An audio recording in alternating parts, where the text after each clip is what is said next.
Namastê, Yogi, tudo bem? Esse vídeo tá um pouquinho diferente, mas é por uma boa causa. A partir de agora, e esse é o primeiro vídeo, eu vou fazer vídeos falando sobre os nossos clubes. Então, sobre os livros que a gente for ler nos clubinhos e também sobre os filmes. Antigamente eu disponibilizava as gravações dos nossos encontros ao vivo, só que agora os encontros ao vivo é para quem realmente vem ao vivo, para que a gente converse. Esses encontros não são gravados, então fica só entre a gente. E depois eu venho aqui contar o que eu achei do livro, o que essa leitura me acrescentou e principalmente o que a gente consegue ver de yoga aqui nessas leituras que a gente faz nos nossos clubinhos. São vídeos mais curtos, então a ideia é facilitar para vocês, né? Porque nessa vida corrida que a gente tem, eu sei que vocês não assistem vídeos longos, então a gente vai começar pelo nosso clube do livro do mês de março de 2025, que é o livro O Café no Fim do Mundo. Ano passado, eu fiz um formulário pedindo para que os alunos da comunidade indicassem os melhores livros que eles já leram, livros que eles acham que iriam mudar a vida das pessoas e livros que eles ainda não tinham lido, mas que eles tinham curiosidade. Todas essas indicações foram para o nosso potinho de indicações. E todo encontro ao vivo do Clube do Filme, eu faço o sorteio do próximo livro e do próximo filme do mês seguinte. Então, o Café do Fim do Mundo foi indicação de uma aluna nossa que se identificou, então foi uma indicação da Thaís Corsino, que é uma devoradora de livros, ela tem um repertório gigante de leituras. E eu nunca tinha ouvido falar sobre o Café do Fim do Mundo. Foi a primeira leitura do nosso clube que eu fiz no Kindle e eu já vou falar. Me arrependi, porque o livro físico vem com um cardápio. Eu vou falar sobre o livro e a gente vai entender o porquê que vem com um cardápio, mas talvez eu compre o exemplar dele do livro físico para eu guardar com carinho. Então vamos lá, resumão do livro. Se você lê o livro, fica aqui comigo que você vai entender o que eu tô falando. Se você não leu o livro e quer ler, fique sabendo que aqui teremos spoilers. Então, se você não quer spoiler, lê o livro, depois você volta aqui, tá bom? Mas se você ainda não leu e aceita o spoiler numa boa, pode ficar aqui também, tá? O livro, O Café no Fim do Mundo, começa com John. Eu nem sei se é esse o nome do personagem, mas acho que é. Com o John, que é um cara que ele tá tirando férias e ele tá dirigindo por uma estrada. E essa estrada fica bloqueada por conta de um acidente, enfim, e ele não consegue seguir por essa estrada. Para ele não ficar lá esperando essa resolução e tava um trânsito, tava tudo parado, ele dá meia volta e ele começa a andar sem rumo. E nesse andar sem rumo, ele anda quilômetros e quilômetros sem ver absolutamente nada. E chega uma hora que ele precisa abastecer e ele sente fome, então ele precisa parar em algum lugar para que ele consiga parar para comer, parar para pensar para onde ele está indo, abastecer o carro dele. E depois de muito tempo ele acha um lugar que se chama Café das Interrogações. Ele entra nesse café, ele não tá dando nada por ali, né? Afinal ele está perdido sem rumo, não só literalmente ele está perdido sem rumo, como metaforicamente esse homem está perdido sem rumo na vida dele. E ele cai nesse Café das Interrogações, onde ele é atendido pela Casey, se eu não me engano. Gente, eu com nome, vocês me desculpam, viu? Eu não gravo nome de personagem nenhum. Ele é atendido pela garçonete e ela traz o cardápio para ele. E aí que começa o desenrolar da história do porquê que é o café de interrogações. As 3 perguntas que ele tem quando ele abre o cardápio, porque não é um cardápio comum, ele tem ali os alimentos, o café da manhã, enfim, só que tem 3 perguntas no cardápio que é o que muda todo o jogo da história, que é, primeira pergunta, por que você está aqui? Segunda pergunta, você tem medo da morte? E terceira pergunta, você se sente satisfeito? Parecem perguntas muito simples, que a gente pode levar para qualquer âmbito da nossa vida. Só que isso faz com que o John comece a se questionar sobre a sua própria vida, sobre as suas escolhas de carreira, pessoal. E ele começa a trazer esses questionamentos para a pessoa que atende ele. E aí é todo o desenrolar da história, tá? A gente vai falar mais sobre isso.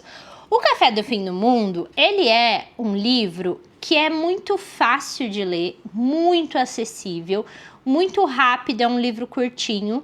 E é um livro assim, não é uma literatura clássica, nem nada muito aprofundado, mas é um livro que traz questionamentos muito interessantes para a nossa vida, como essas 3 perguntinhas que eu acabei de te falar.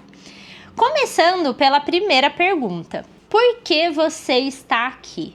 Isso faz o John questionar por que ele foi parar nesse café. Ele estava sem rumo, ele não sabia para onde ele estava indo, ele precisou parar ali.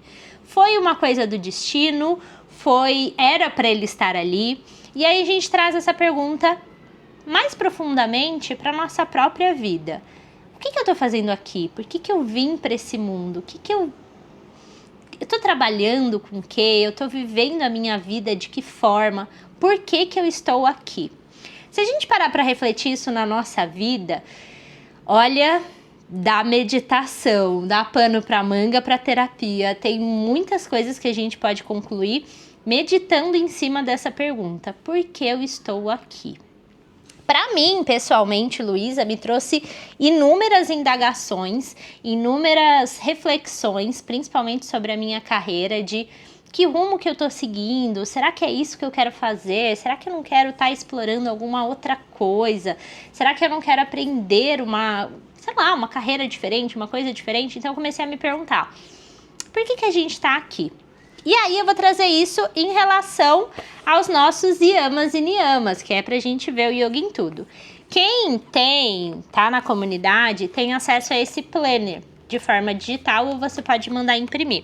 E todos os meses a gente tem aqui o clubinho do livro, que a gente anota todos os yamas e niyamas que a gente vê. Então, não violência, verdade, não roubar, conter excessos, não apego, purificação, contentamento, disciplina, autoestudo e autoentrega, que a gente vai vendo nos livros. Tem livro que a gente vê tudo isso, tem livro que a gente vai ver algo muito específico.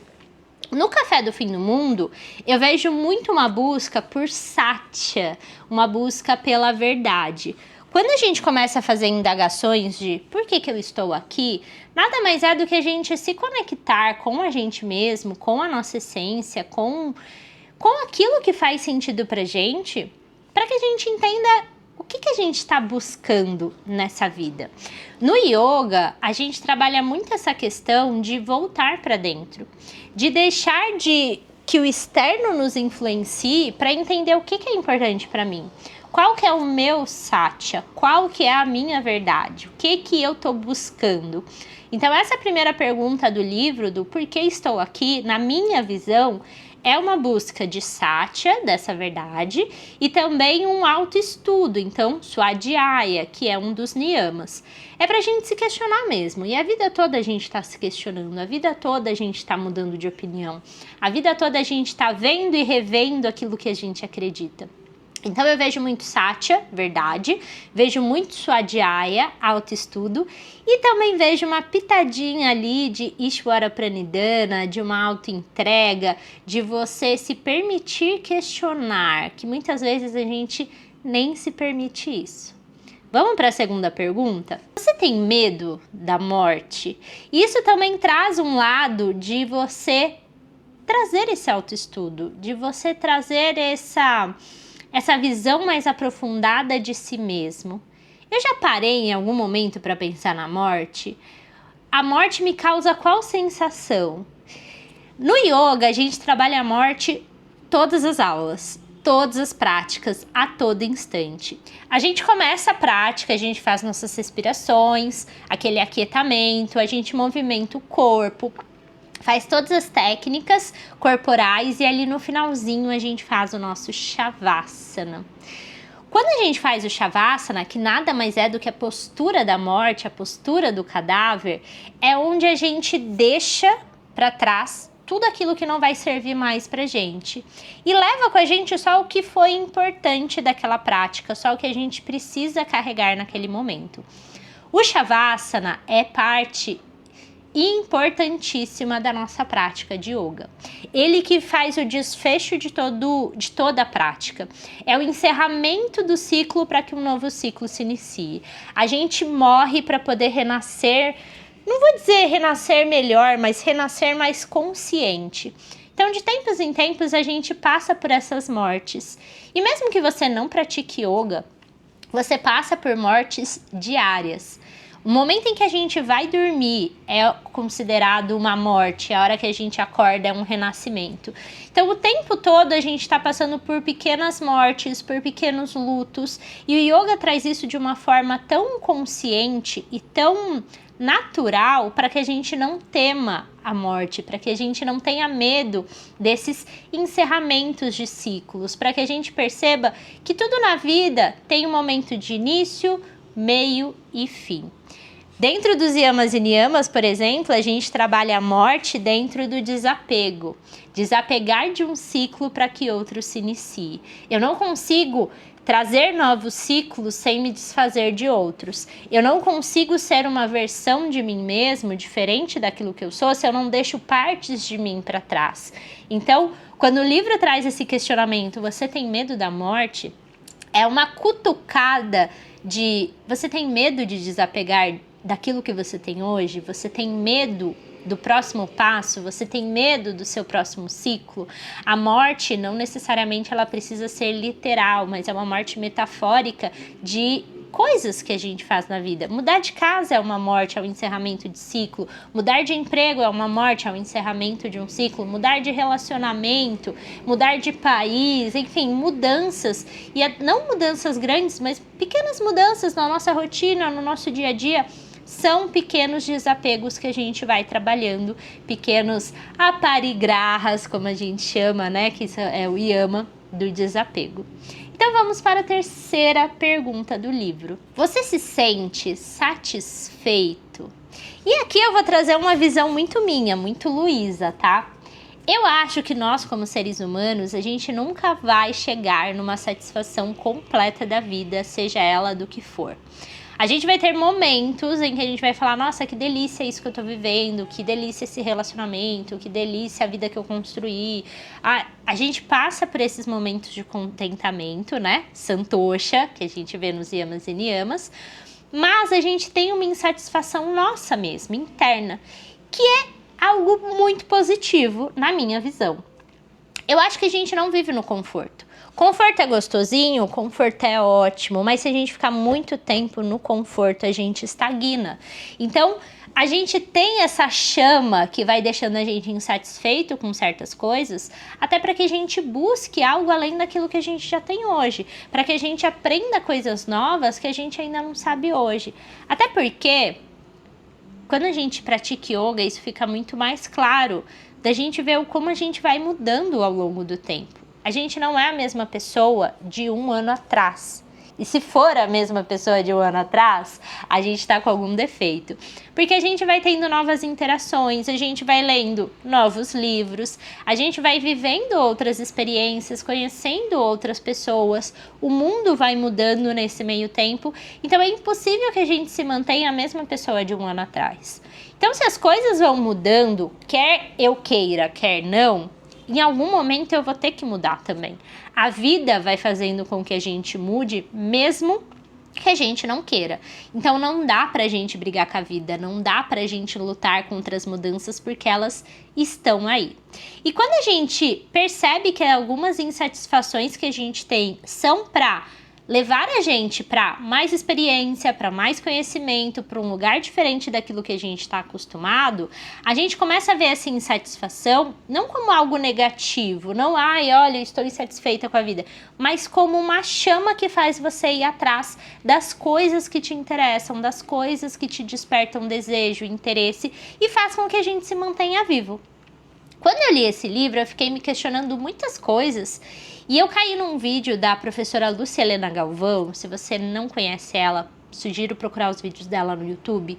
que é um melhor do que o outro, assim, essa mulher é brilhante, ela é uma professora de filosofia e ela tem um repertório muito bom e ela explica a filosofia de uma forma muito prática e as falas dela chamam muito para esse lugar de reflexão, né? E eu caí num vídeo dela que ela fala assim, qual que é o nosso propósito em estar aqui? E o livro fala muito disso, do PPE, seu propósito para existir. Por que a gente veio para esse mundo? Por que a gente está aqui? E ela fala uma coisa que eu concordo muito. A gente está aqui para se desenvolver como pessoas. A gente não está aqui para buscar coisas materiais, a gente não está aqui para conquistar dinheiro e deixar dinheiro, enfim, a gente está aqui para se desenvolver como pessoas. E se desenvolver como pessoas acontece em todos os âmbitos da nossa vida. A gente se desenvolve aprendendo hobbies novos, a gente se desenvolve fazendo nosso autoestudo, conhecendo sobre a gente se desenvolve lendo livros, se relacionando, trabalhando. Então, nosso propósito para existir nem sempre está ligado a uma carreira, nem sempre está ligado a um trabalho. Cada pessoa é diferente, cada pessoa vai encontrar a sua própria resposta. Então, essa última pergunta do livro, que ele pergunta, você está satisfeito? É muito pra gente se questionar, tô satisfeita aonde eu tô hoje? O que eu mudaria? E você buscar coisas para melhorar pode ser uma busca, às vezes, incessante por uma melhor versão sua, mas também pode ser aquilo que te motiva a estar aqui, te motiva a viver a vida, buscar coisas novas, a aprender coisas diferentes. Então, isso é uma resposta muito única. E aqui na comunidade, eu gosto de trazer essas reflexões sem trazer respostas, porque eu acho que o intuito do yoga, o intuito do autoconhecimento, o intuito daquilo que a gente faz aqui, não é eu trazer as minhas respostas para você, mas é te colocar para questionar a sua própria vida, aquilo que funciona para você, assim como as leituras. As leituras nem sempre trazem uma resposta pronta, mas colocam a gente para refletir e para questionar sobre a nossa própria vida. O livro tem muitas histórias muito legais e ele conta a história, por exemplo, da tartaruga, que ela não nada contra a maré, porque se ela nadar contra a maré, ela vai se cansar e ela não chega em lugar nenhum. Ela simplesmente flui, ela vai fluindo com aquilo que precisa e ela vai chegando onde ela precisa nessa fluidez de se soltar. Esse se soltar é a autoentrega, Ishvara Pranidhana, é confiar no fluxo da vida. Quantas vezes a gente parece que tá nadando contra a maré, né? Tá enxugando gelo, tá correndo atrás do próprio rabo, tá querendo forçar situações que claramente não são para ser nossas.